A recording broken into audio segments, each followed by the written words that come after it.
And the N in the Shine coaching methodology is next right steps.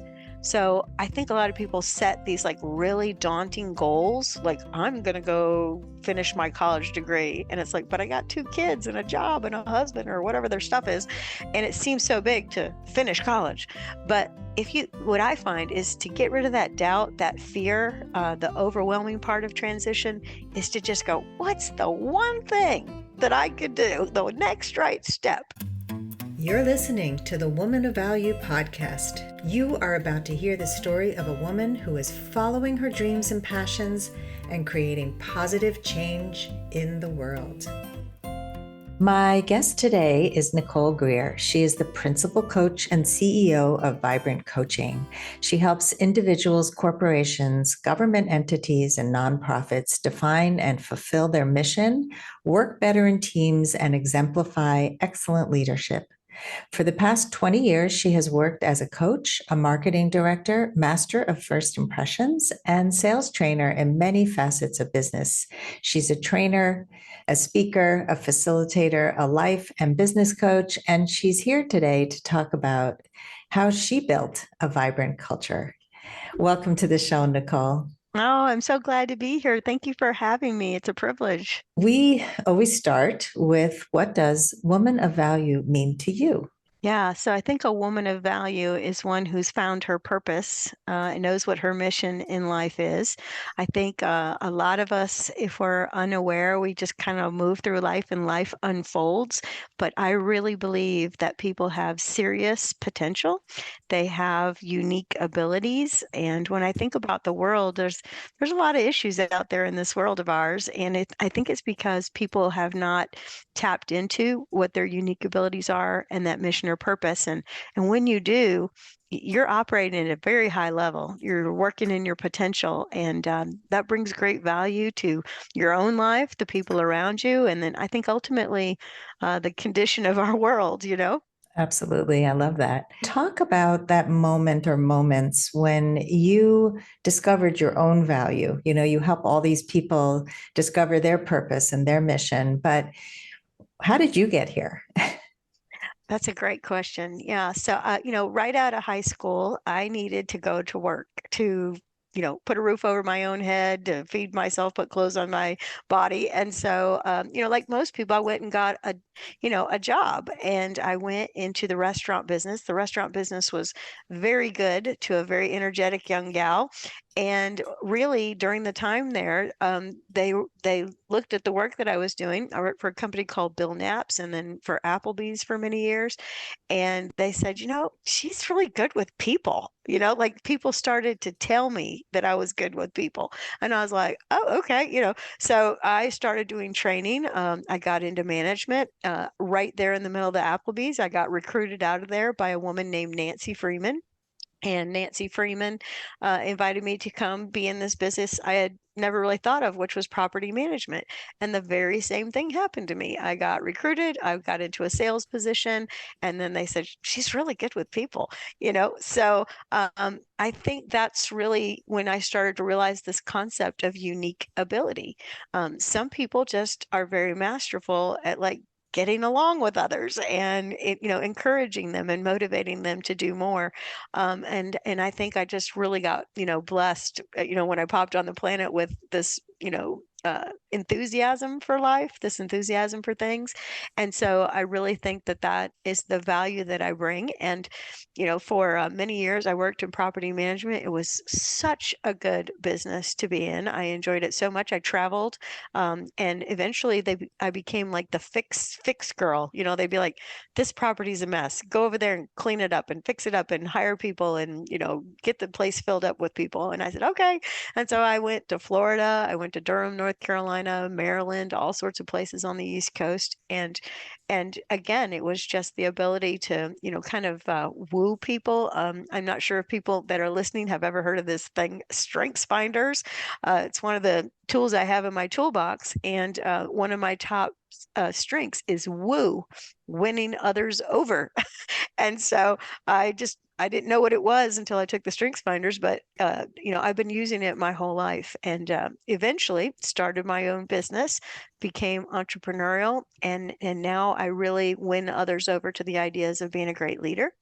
I speak in front of groups and coach people one-on-one, and again help them find their potential and their mission, their vision, so that they can bring it to the world. It's Yeah, very cool that right out of high school, you discovered what you were good at. I mean, most of us, it takes like decades to find, just kind of our mark in the world. And sometimes we get little breadcrumbs, we get little ideas and thoughts of things that we're good at for a period of time.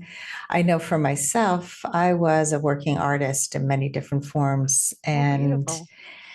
yeah, it was a lovely career, but it didn't pay well.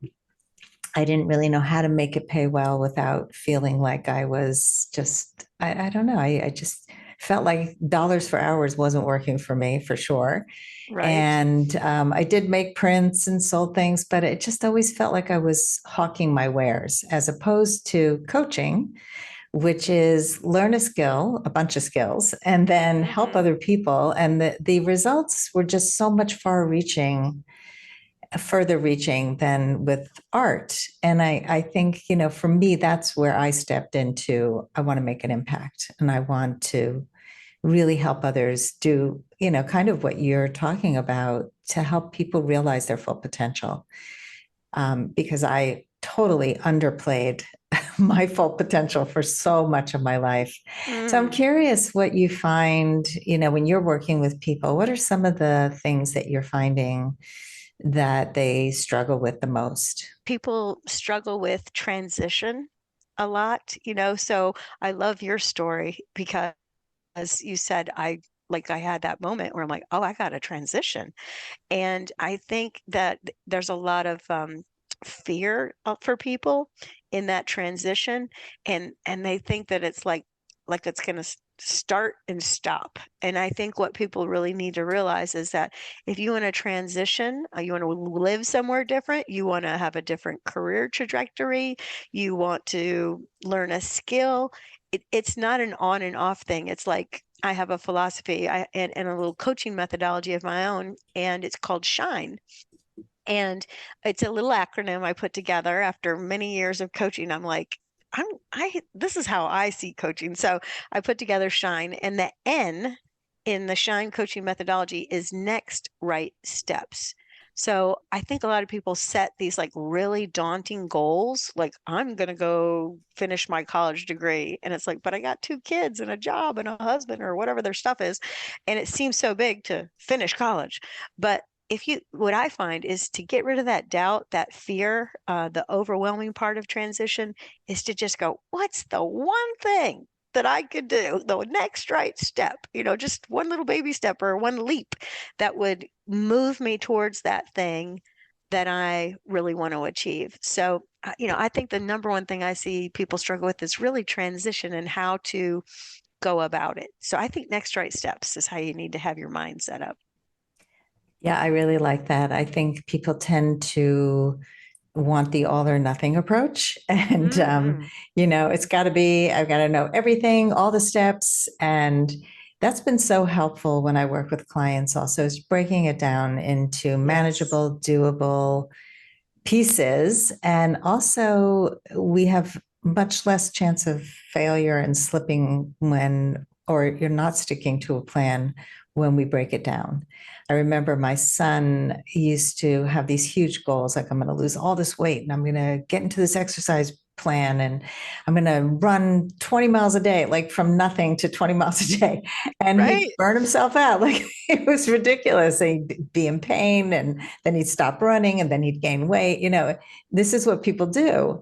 And then he realized it was like a lifestyle shift he needed to do slowly, eat differently, think differently, work up Hmm. to what he wanted to do. And I just wrote about this actually in my newsletter because people want to break habits. They want to change habits and make do the atomic habits, be better and to have better habits.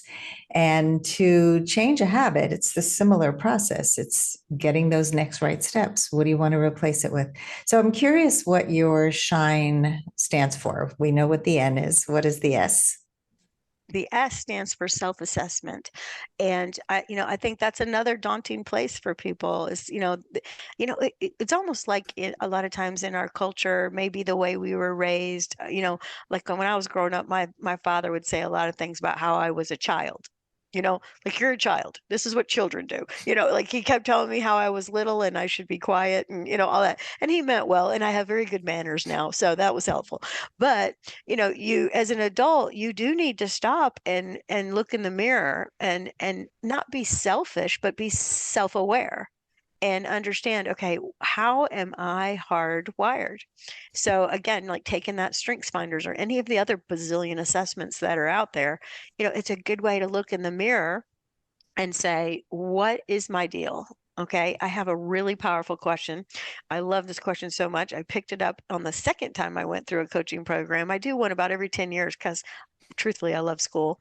And second, it's like you need a little refresher, right? So I went through this second coaching program at the university or at Queen's University in Charlotte, North Carolina. And the professor said, here's the question. What is it like to experience you? And I was like, oh my gosh, that question is money. That is so good. And I think that's what people have to realize is like, how do you move in the world? What do people say about you? If they didn't know your name and you walked in the room, what adjective would they say to get your attention? And I think that's really, really huge, particularly in your career trajectory. Are you, like a lot of times when I'm training, I kid around and I'm like, are you user friendly? Because that's what you need to be in this life, So, and I think that's really what I learned along the way during my Applebee's, my restaurant, it's just like, this needs to be done. And it's Excel spreadsheet, get it done. This trash is on the floor, pick it up, whatever needs to be done. So, it's that self-awareness of kind of how you carry yourself, your personality, your character traits, and figuring out again what you want to do with your life, figuring out your personal mission statement for work and life, I think is really important. Huge. So the self-awareness, the self-assessment, I do Mhm. that. So I'm also a dating and relationship coach. And Yeah, so a lot of this is the beginning steps of, I have people take 3 assessments and fill fantastic. out a questionnaire and, look at their patterns, look at who they show up as in the world. And it's amazing how people are so unaware of what's Hmm. getting in the way of achieving what they want in life and love and every aspect of life. So self-assessment, self-awareness is huge. What's the H? The H is habits, and you already mentioned that, and I can't agree more that, people need to work on their habits. And the thing about habits is you have some habits that slay you, and like we're even conscious that they slay us. It's like, I know this is bad for me. I'm like, hello, everybody. Wake up, smell the coffee. That's another thing my father would say. So it's like, we have these bad habits and then we have like really great habits and they serve us. And, one of the best habits I have is I get up early and I make my bed.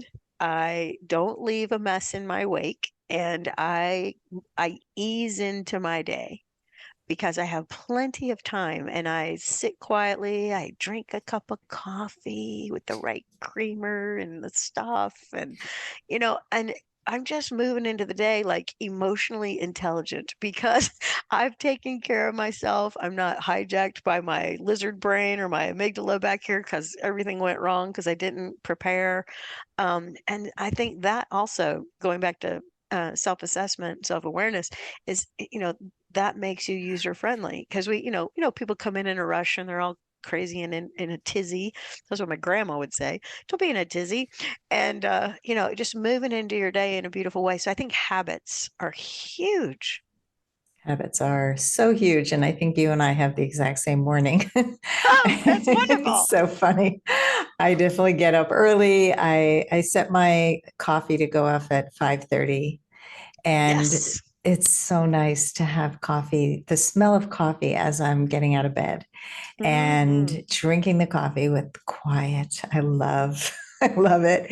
And then I exercise and I go for a walk. That's like I love being out in nature. And then by the time I start my workday, I am in such good spirits. And I grew up watching people, my parents, not take care of themselves, not do the self-care pieces. And as a result, there was a lot of reactivity. There was a lot of the world is out to get me, a lot Hmm. of stinking thinking, you know. Oh my gosh, I love that. My daddy would say that too. Stinking thinking. Fantastic. We have that. We're like twinning right now. That's right. It's so funny. The people and the voices that you hear of people who've said things and have had either a good effect or a bad effect, on us. But being aware of all those things is so important. So I is what? I stands for integrity. And when I say integrity, people like I can almost sometimes if I'm speaking about this with a group or I'm giving a presentation, you can almost feel people like straighten their backs. They're like integrity, you know. Um, integrity comes from the same root as integer, which like means a whole number. Like there's no fractions, there's no decimal points hanging off. It's like I feel whole. And a big part of quality and integrity is that you are a man or a woman of integrity of character. And when I coach people, I can see where they're out of integrity with what they say they want. And as a coach, I'm not trying to tell people what to do. That's not what coaches do. But what they do is they ask powerful questions, and they try to elicit responses that might make the client more aware of like what they're really doing, right? And so I also work with another assessment. Like you, I got all these in my toolbox, and they're so fun. One's called the True Tilt Profile, and it has a whole model based on the quality of your character. And there are 48, and I know that is so many, but 48 leadership. And when I say leadership, not that you have a leadership position, but like you lead yourself this way, or you lead your team that way. But you have 48 character traits that you can work on. And I'll just mention one that everybody can relate to on the planet, pretty much everybody. Like maybe not Mother Teresa, maybe not, these saints that are out there, but, like patience. Like, do you have patience with people? Are you snippy? Are you in a hurry? Can you not wait for people to finish their job? You finish it for them, you finish their sentences, you interrupt them, all of this stuff. So that's just one of the 48, but there are others like being self-assured. Like a lot of times I'll work with people and it's like they have so much talent, wicked smart, but they just won't own it. And so, a lot of times their leader will see this and they'll be like, will you coach him or her? Help them build their confidence, which is being self-assured. So, we all got one little spot that if we worked on it and we put behaviors in place, habits in place to build that little missing part, man, we would move in just a whole different way. It would be so much better to experience us, right? Oh, 100%. And that patience thing is such a big one. Oh, everybody's got I that one. yeah, I mean, I'm a pretty patient person except for a few people in my life, people who really take a very long time to get a thought out Mm. or talk in circular thoughts and talk about 500 things at the same time. And I'm like, get to the point. but, but I do tell my clients when we first start working, I ask them for permission to interrupt them because when they go off in story, it doesn't serve them or me, and they are so grateful to be interrupted. So it's an agreement that we have because it's really not because I'm so impatient. It's really because we want to use our time well. But yesterday, I was in the car with somebody who I've known for a year, over a year. And I've never seen him lose his patience the way he did. Mm. He was getting a call while we were driving, and he said, "Is it okay if I take this?" So obviously it was an important call because he doesn't usually do that. And the minute the person started talking, he started freaking out on this piece. Get to the point. I only have If you don't get to the point, I am hanging up on you in three Whoa. seconds. I was just like so uncomfortable.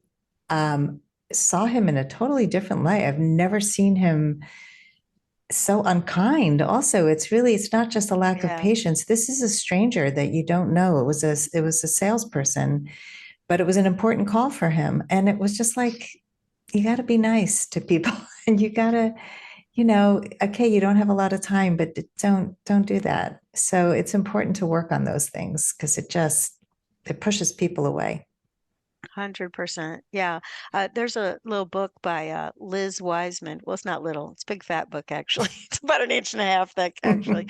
But anyways, she's a PhD, very fancy researcher, fantastic.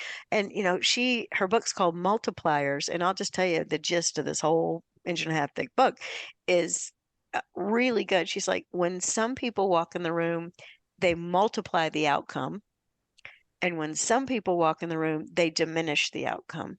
It's back to kind of what is it like to experience you, right?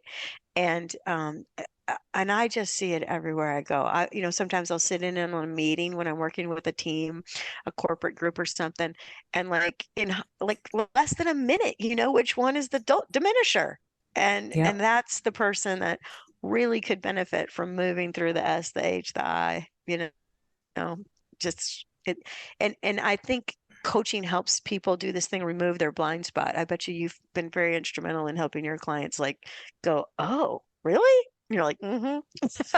Yeah. It's like, It's a aha. thing. That's right.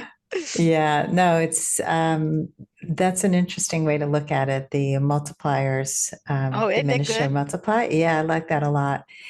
And you can feel it. You can feel the Oh, person's energy immediately. I mean, I have coined the term woman of value. And to me, a woman of value is the person who is a multiplier, the oh, I person love who that. has, because she's got the self awareness and she knows how to speak up and she knows how to show up in the world with her integrity and to take a stand for what's important and to be the leader.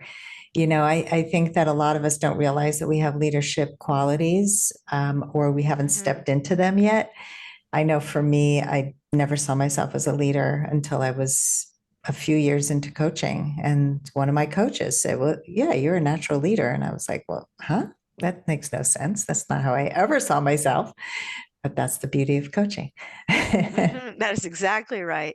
And here's the thing, probably everybody that met you said, "Wow, she's amazing. She's a great leader." And like you're just sitting there in the dark, Yeah. until somebody like turns the light on. That's Yeah, and then you fantastic. step into it, right? A And hundred, and it's a 100%. responsibility and you have to maintain your integrity when you're a leader. It really makes you so much more aware of what is my mission. I run a large Facebook group, and one of the things that sets us apart from other Facebook groups for single women is the fact that we have extremely clear guidelines. And the guidelines are a reflection of my mission and who I am. And so we don't allow people to give advice. We give support. We talk about things in I messages, not you should do this. Because in the dating world, man, everybody's telling people to run away, leave him. He's probably a narcissist. We're, labeling people without knowing them. Mm-hmm. And it's training people to be more self aware, to communicate more kindly, to be more open minded, to stop making assumptions, and it really changes people being part of this group. And I love it. I love seeing the changes that happen. And this is a free group, and it's called Your Last First Date. If you know any single women, but I know that's lots of single women. I can okay. turn them Well, on to that. Yeah. send them over. But it's a rare thing in the world of groups for these kinds of social media groups because they're just a cesspool for people to complain and never never move forward. It doesn't help anybody, and it kills the group as well. So I'm totally with you on all these steps, and we're up to E. Tell me what E stands for. Yeah. So this one is the one that really it gets me excited because, all my life it was like, you've got so much energy. You got so much energy. And I am like, I think naturally hardwired in this way. However, after you hear that for a while, you're like, okay, what is this energy thing anyways? And I think the unfortunate thing is that people think about energy as like one thing. How much energy do you have? Now, I have done my research on this, and there are six energies, and there's probably more. These are the six I got right now, because at one point I only had four, and now I'm up to six. So the first energy is your intellectual energy. And so it's the ability to problem solve, it's the ability to do critical thinking, it's the ability to see patterns, see gaps, see what's possible, to vision. So there's putting your mind to use. And when I was talking about people get fearful of the transition. That was one of the things I see people struggling with is any transition. And the number one thing about that transition is they don't know what they need to know so they can make the transition. Like I'll talk to people, I'm thinking about going back to school. Okay, I'm like, okay, so where do you think about going? Oh, I don't know. It's like, well, you got to Google, you got to get going, you got to go over to the campus and visit and talk to people. And, so it's using your brain to figure out what you don't know. I think a lot of people kind of choose to stay dark. But you got to let the light in. You got to get that light bulb over your head going. So that's the first energy. The second energy is emotional energy. And like I said earlier, like you gotta stoke that positive feeling. Like you and I, we're up in the morning, we're smelling our Folgers, we're doing our thing, taking the walks, being with, and I have a little dog. I didn't mention Jack Jack, but like if you pet Jack Jack for 10 minutes, you're good to go. So, I get all lovey and warmy and good and happy in the morning. Beautiful. So that's emotional energy. The third energy is spiritual energy. And that energy could just be pure enthusiasm for life, or it could be a faith-based thing. But it's this thing that's like, all of this is not a mistake. There's a bigger thing going on than just my little world, and bringing that spiritedness, that enthusiasm to whatever you do. Do it with all your heart, that kind of thing. So there's that spiritual energy. So, I like to read everything from Marianne Williamson to Wayne Dyer to the Bible to whatever. I mean, I'm reading all this stuff, and all of the things I read give me this positive perspective to move into the day. So spiritual energy. The next energy is physical energy. You already talked about that with your son. I mean, like, and if you don't feel good in your body, it's very hard to do good work. That's what I know. If your toenail hurts or your back hurts or your head hurts, you got to get all that straightened out. And the fifth energy is social energy. So going right back to transition. So a lot of times people have stayed in their own little world. They haven't developed their network. And here's the thing, in this lifetime, you need other people. So get out there and get your network cooking. Get on LinkedIn, talk to your neighbors, go down the hallway to the other department, say hello to the people you worked with. You have to have some social energy. And here's the thing, I have said something like, I really I need this, or I could use that. It's amazing to me how my network brings me things. They're glad to. And I do the same thing for the people in my network. So there's this wonderful thing called network or social energy. Finally, is the energy of money. And I'm not saying money's number one, but here's what I know. This is what this 56-year-old girl will tell you. Money makes things easier. I mean, I don't worry about my electric bill being paid because I got enough money for that. If something happened to me, I paid my insurance. I got insurance, so just getting your financial situation in a great place. I totally believe in financial advisors. So go get you one, even if you only have $10 a week to give to them. Give them $10 a week. In 40 years, you'll have a nest egg.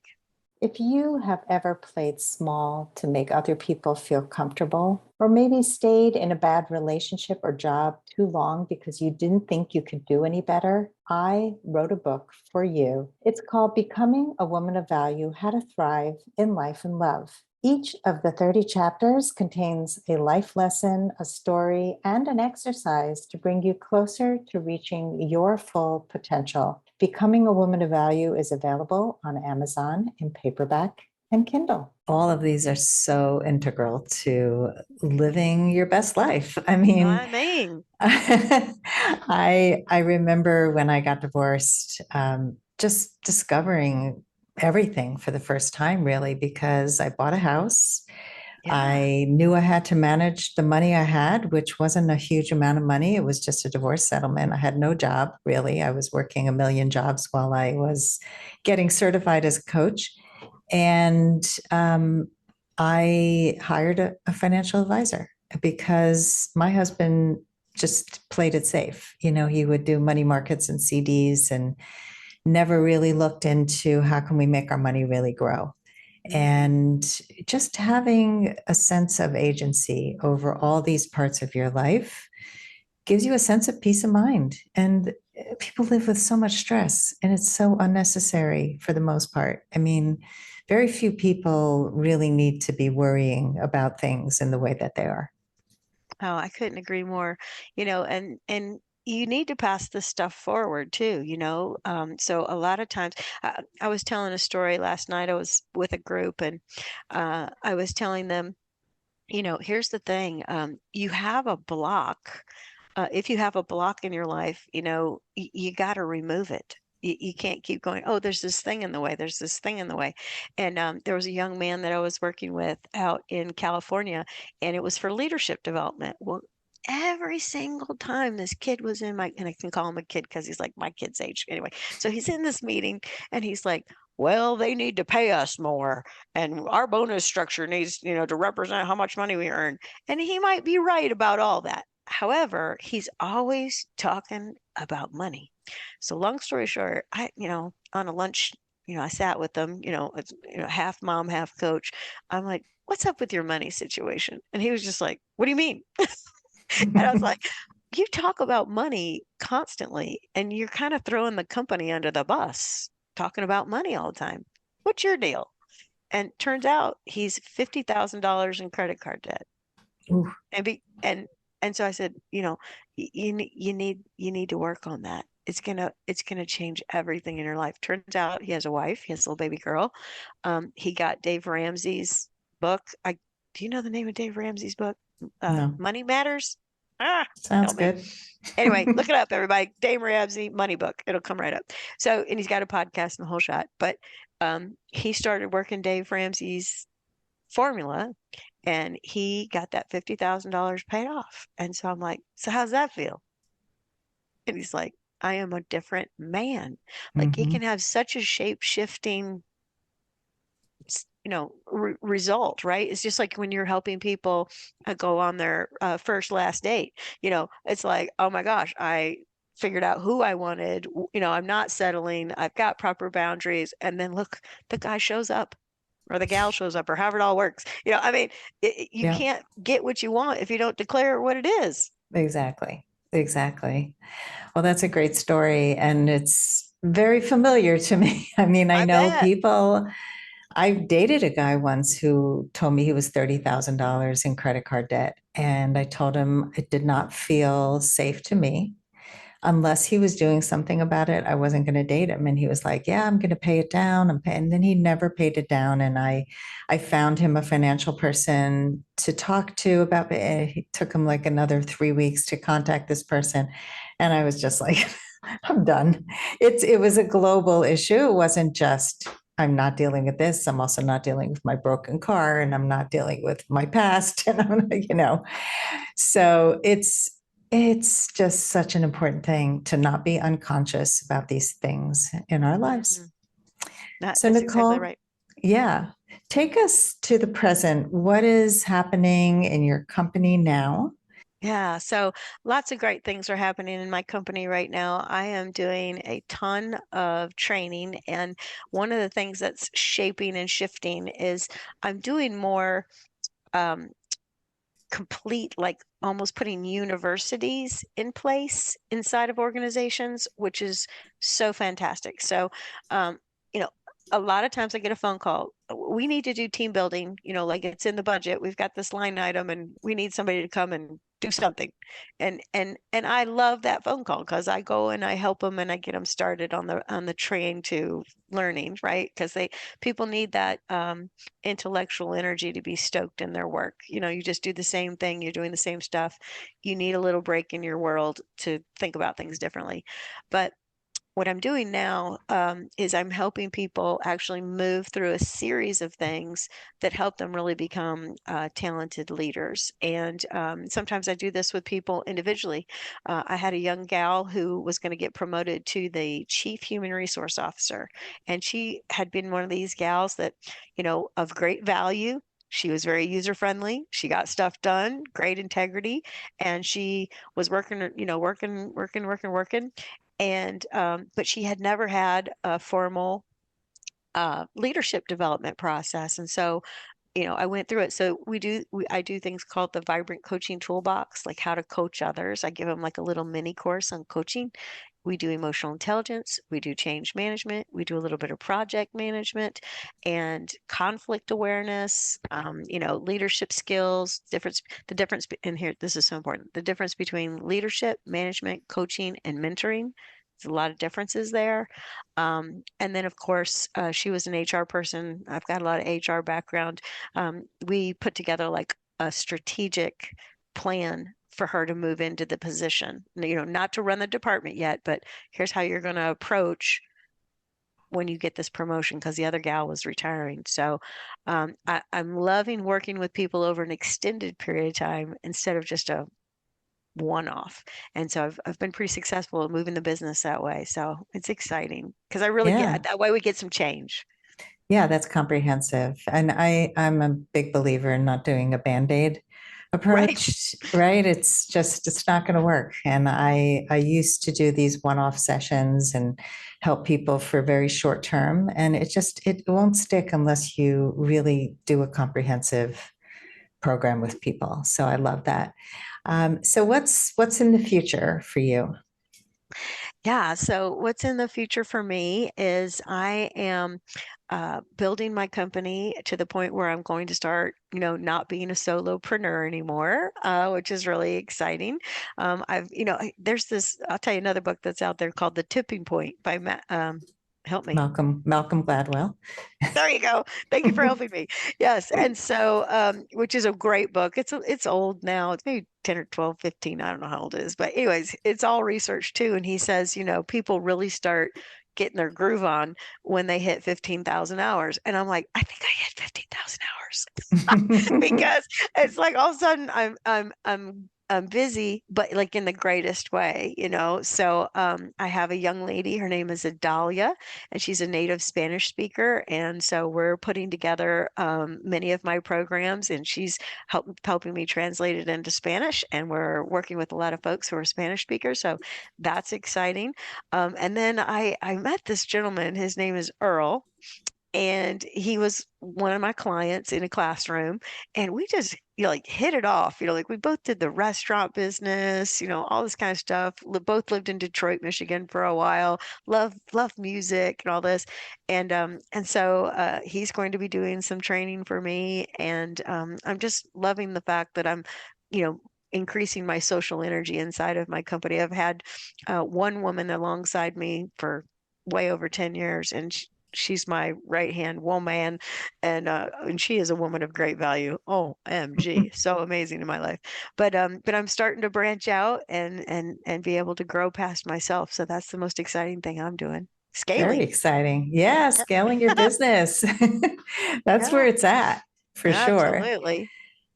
All right, we're going to head into the lightning round now. Are you Ooh, ready, Nicole? I am braced for the lightning. Let's do it. Okay, brace yourself.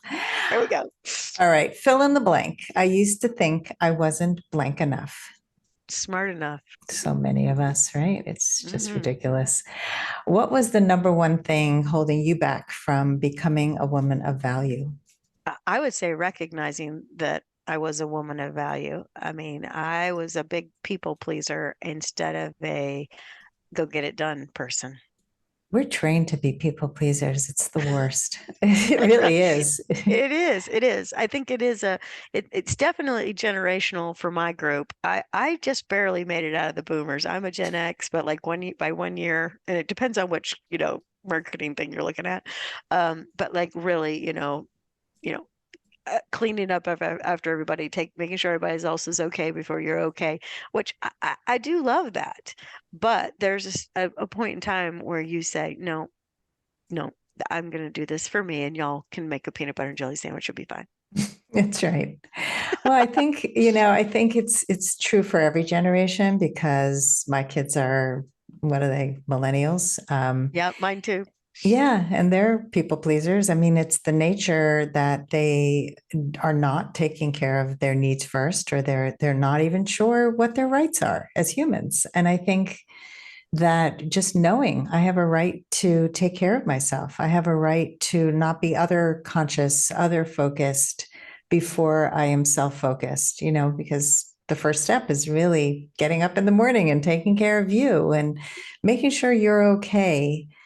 It's so much better to be around people who do that. You get a Hmm. sense of peace to be around people who've already done that self-care work. Next question. What's the best advice you can give to a woman who wants to become more empowered? I want you to get a mission statement for work and life. And the process is choosing 3 words that describe how you're going to move in the world.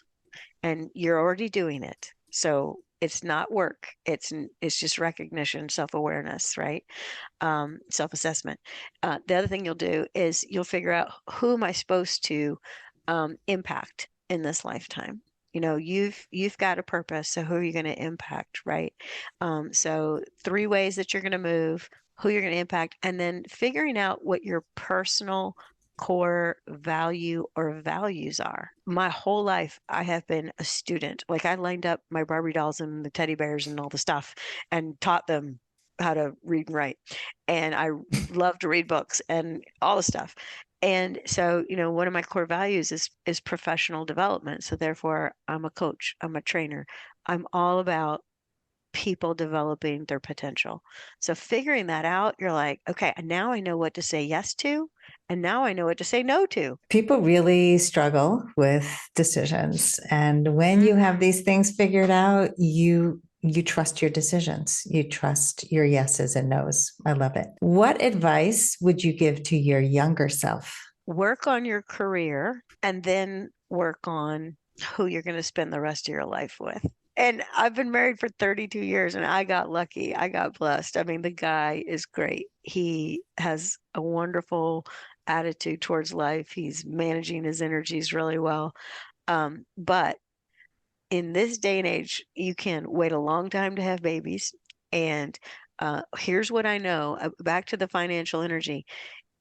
If you put your head down and you go to work and you become very user friendly and you know what your purpose is, what you're good at, you and you grow your career in between your 20s and your 40s, you're going to get your substantial pushes in your finances.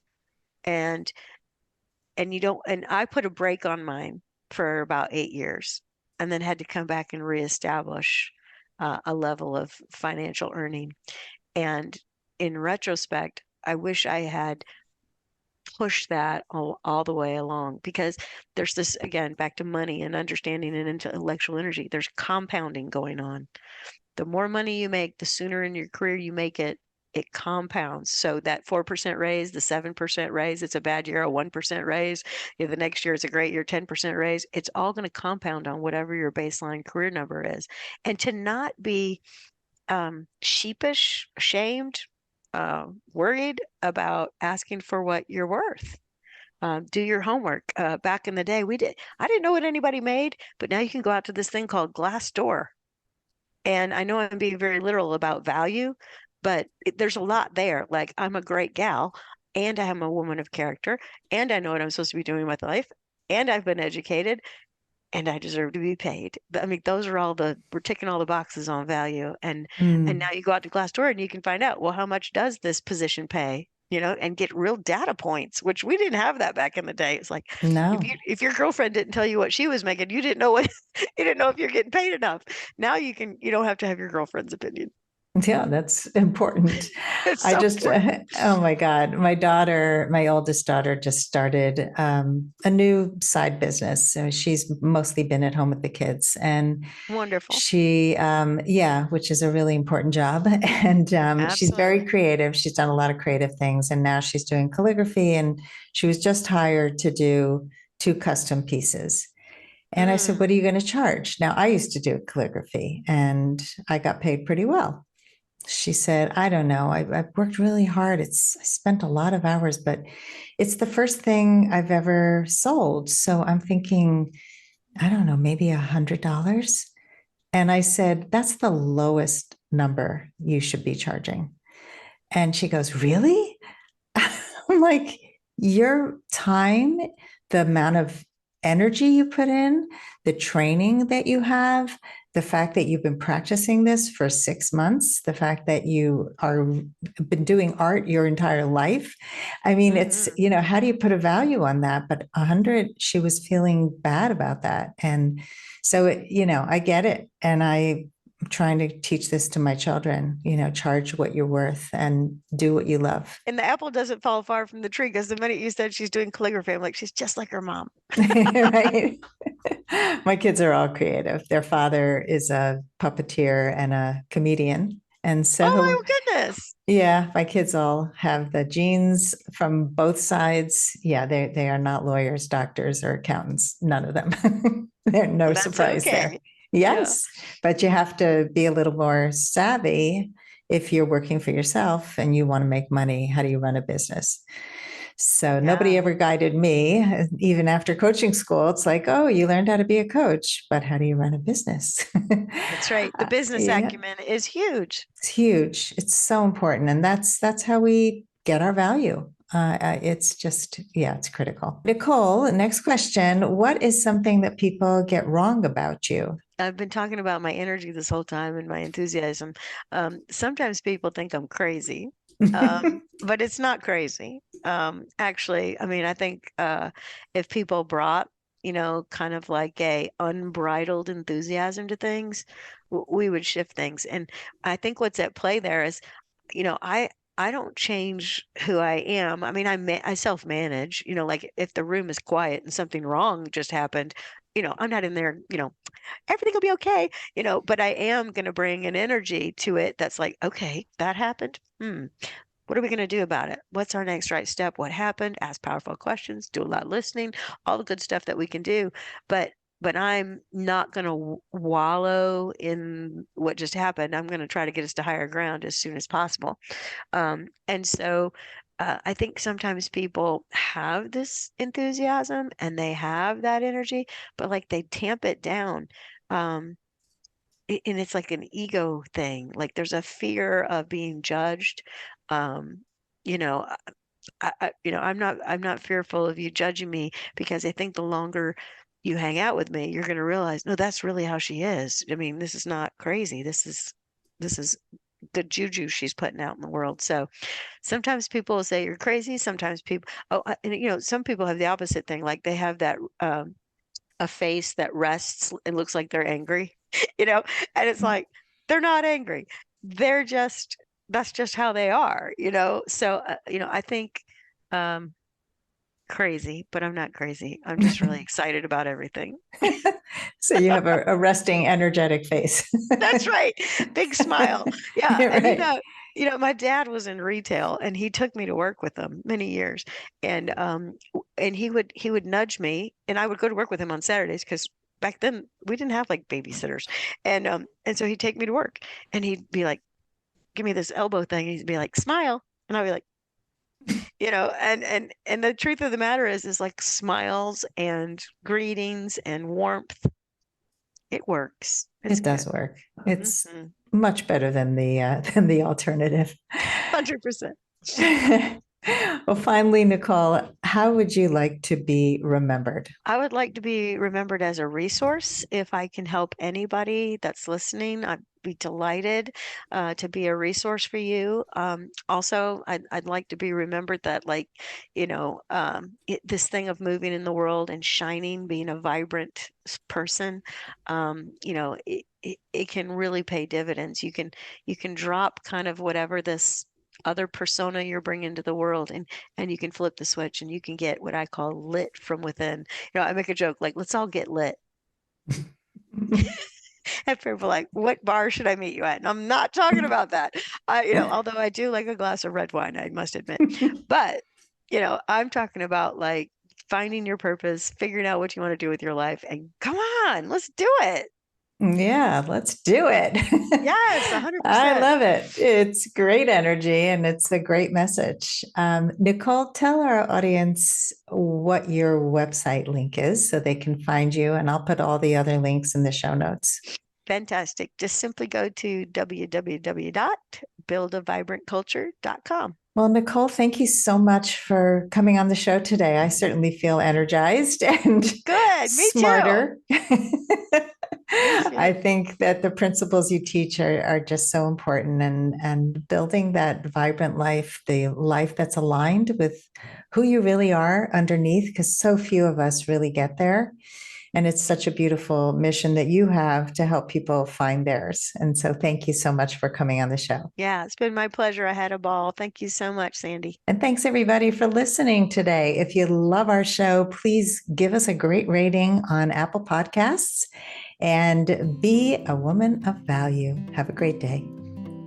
If you would like to step more fully into your value, grab a free copy of The Ultimate Guide to Becoming a Woman of Value on my website, thewomanofvalue.com. Just click the link at the top of the homepage. And if you haven't already done so, be sure to click the subscribe button in your listening app.